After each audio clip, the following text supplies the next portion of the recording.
Coming up. But she surprised me by saying, hey, I actually turned it down and I'm going to stay and fight and keep my job. So there has been lots of discussion on my channel, in the comments and in my content about a PIP.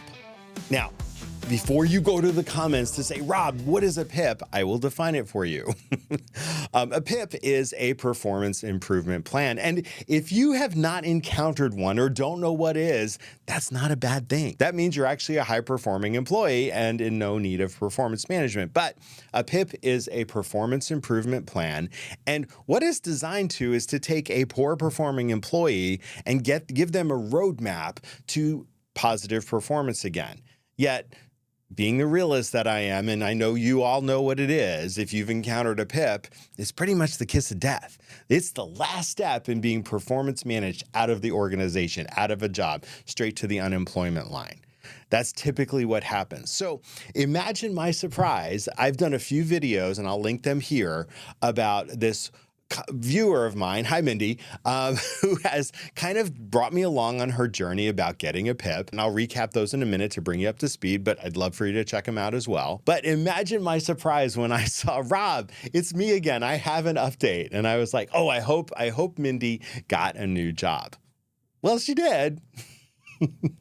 But she flipped the script. She surprised me. And there's other surprises I'll tell you about in this story. But she surprised me by saying, hey, I actually turned it down and I'm going to stay and fight and keep my job. In my 27 plus years of HR, I've never seen a person react this way. This takes a lot of guts and determination, and we'll get to that in just a second. So when Mindy first kind of said, hey, what do I do in this situation? I've been put on a PIP. I don't agree with it, all that type of stuff. By and large, my advice to her was, first of all, stay calm and professional. If you're taking notes, I want you to underline that. And if you hear nothing else that I say in this video, remember, if you're put on a PIP, stay calm and professional. Then I would say document everything. And quite frankly, look for another job, because it's probably not going to end well for you. Here Mindy was, she got ambushed, right? And I will say, as I recall, 6 months beforehand, she had a glowing review. And then fast forward, all of a sudden we're here saying we're going to put you on a performance improvement plan. So if that wasn't shocking enough, the other thing that still baffles me to this day is that in that meeting, the boss came absolutely unprepared, basically with a blank document, slid it across the table and said, Mindy, I want you to write your own performance improvement plan. Seriously? I mean, you can't get off your lazy ass and actually put some goals on a document, was kind of what I would be thinking were I Mindy. And I think she was equally as baffled. So that ended, and then it was followed by 23 days of awkward silence where her manager just kind of ghosted her and didn't engage. So now Mindy's trying to do her best job, show up for her team, all the things she does well. And meanwhile, the PIP is still hanging over her like a dark cloud, a dark undefined cloud, I should say. And it's just weird for 23 days. So finally, they got something on paper. I should say before that, Mindy engaged HR and said, hey, what's all this about? Are you aware of it? HR, again, another thing that baffled me, HR said, oh, no, this isn't a negative. This is a positive. We're invested in your development. Bullshit alert. That is an absolute lie. Lies have been told here. I can't believe they said it to her with a straight face, because any HR professional knows that this is the last step of the performance management process. That happened. 23 days go by. Finally, there's something put on a piece of paper, and it was a hodgepodge of random goals that were not smart. They weren't achievable. They had conflicting expectations. The timelines were all over the place. It was just a complete mess. Mindy chose to, okay, I'm going to start looking for a job. She started interviewing, but she also wanted to be there for her team. She had 24 direct reports. She was onboarding a new hire. So again, I say, Mindy, bravo for showing up for your team and putting this in the back of your head so you're still giving your team your best. And that is a good leader right there. And I want really good things for you in the future, because As we've seen in examples on this channel that I've talked about, there seems to be a deficit of good leaders, of good managers out there. So Mindy, I think you've got a bright future if this is how you roll. So keep doing it, my friend. So that brings us up to today. She got another offer and decided to decline it because she wanted to stay for her team. The next thing that happened was another gift for Mindy when her boss decided to go on a 4-week vacation. The boss also left a 4-page document, probably single-spaced, of to-dos for Mindy to do while she was on vacation. Again, Mindy, defying expectations, actually dug in and checked off everything on that list and exceeded those expectations to the point where when the boss got back, there was all this good buzz about Mindy. Everybody in the organization was proactively and organically giving good feedback to the boss saying, hey, while you were gone, Mindy did such a great job. Boss was back in the office. Mindy could have just sat in her desk and said, okay, I'll wait. And, I'm going to avoid her as long as possible. But no, Mindy set an appointment with her boss to review what she had done while the boss was on vacation. Bravo, right? And apparently it was awkward and all the things. And she absolutely crushed it. The boss actually acknowledged via email after that meeting that, hey, I've heard a lot of good things about you. You've really done a good job. Now, Mindy's like, look, I'm never going to get an apology for what she put me through. But so I'll take this as for what it's worth and consider that an apology. So here's the thing. Mindy, as a leader, felt so passionately about her team. She worked through this and actually is coming out on the other side better for it. She maintained professionalism. She dug in. She probably had to push a lot of resentment down and all the feelings that come with this to actually achieve really good results. That, my friend, is leadership. So why is this story so powerful? First of all, it changes the narrative of a PIP, right? It does give you an example of what to do if you find yourself on a PIP. Now, this example may not apply to all of you, but think about it. Maybe it isn't the kiss of death or doesn't have to be if you engage. Mindy focused on performance, not the politics of it, because it's so easy to get wrapped up in the emotions and the politics of what's going on and the whys and what fors that you don't focus on the work.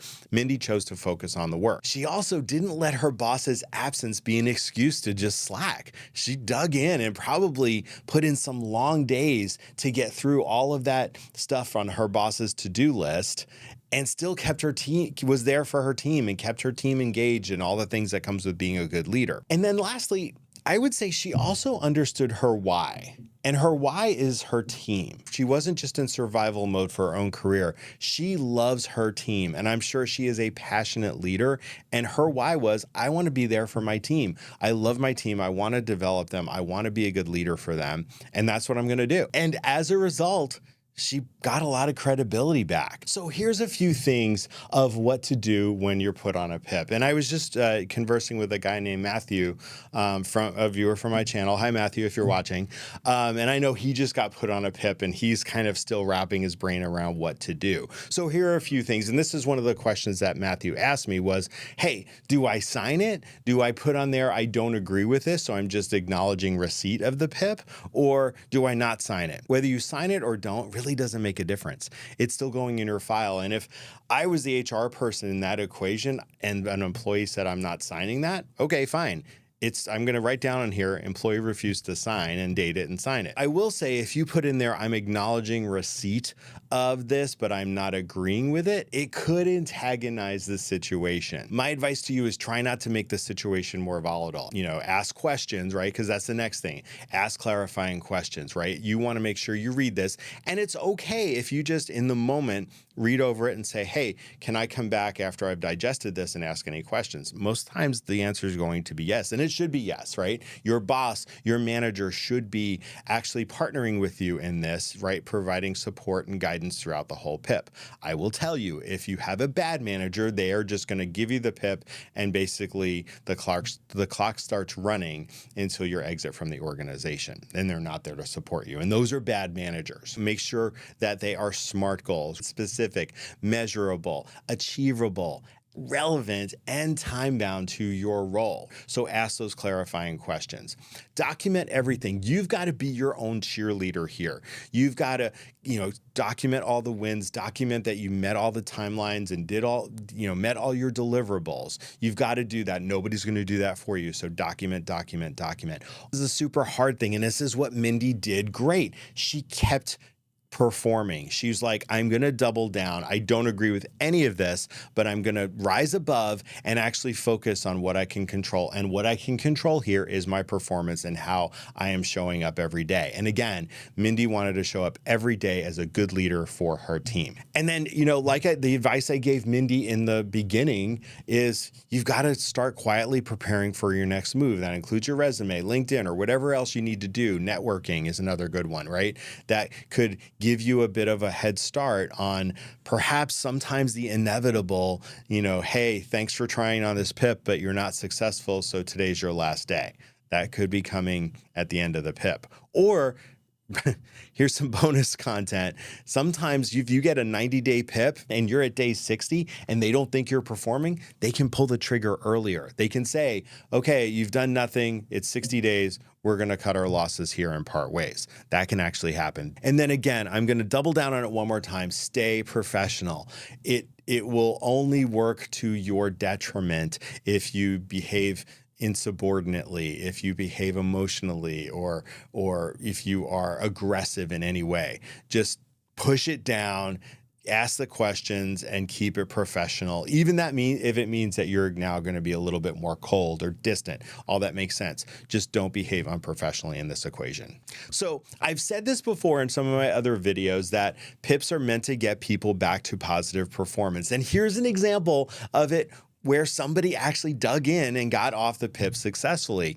And I'm so glad that here is another example of this rather than okay, here it is again, we put you on a PIP and 90 days later, you're done with the organization. That is almost cliche at this point. So it is refreshing for me to talk about a story that actually has a bit of a happy ending and that actually shows that good leadership can prevail here. And I wish Mindy all the success moving forward. Now, the other hard thing for Mindy to keep doing is maintaining this level, right? Because her bosses acknowledged it in some form or fashion that yes, things are going well again, but now you can't let up on that, because the other caveat I will say before I close out this video is that if you come off a PIP successfully, here's the other caveat. If you start backsliding, if you start, old habits, start surfacing again with regard to poor performance, the organization will likely not put you on another PIP. They will say, okay, we talked about this, you got off of it, but now we're here again, so we're just going to cut our losses and today's your last day. That is a likely scenario of what will happen. So the bottom line here is that once you get off of it, you've got to maintain that performance moving forward. And I know you're like, Rob, that's not fair, and all the things.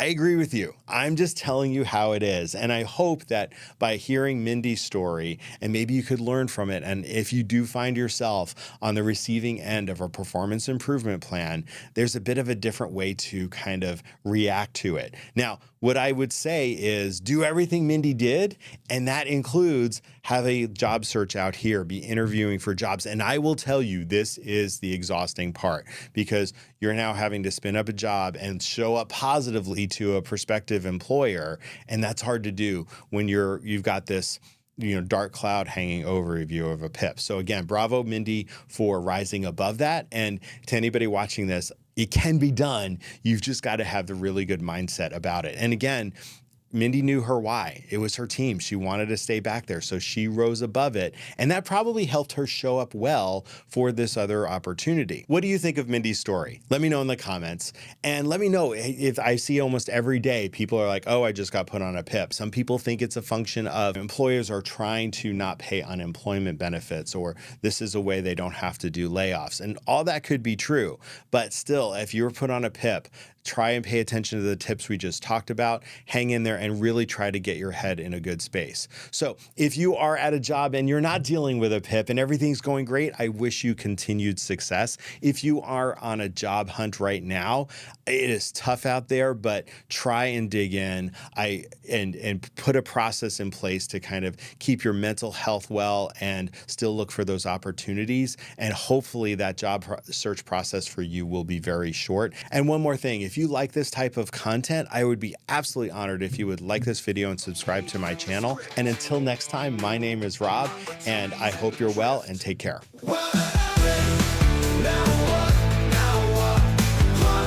Moments connect the dots. Trains don't wait, so take your shot. Will that happen? Now what? Now what? This video was recorded and produced by Just Talk Studios, the premier video podcasting studio in Bellevue, Washington. Visit justtalkstudios.com to learn more and book your session today.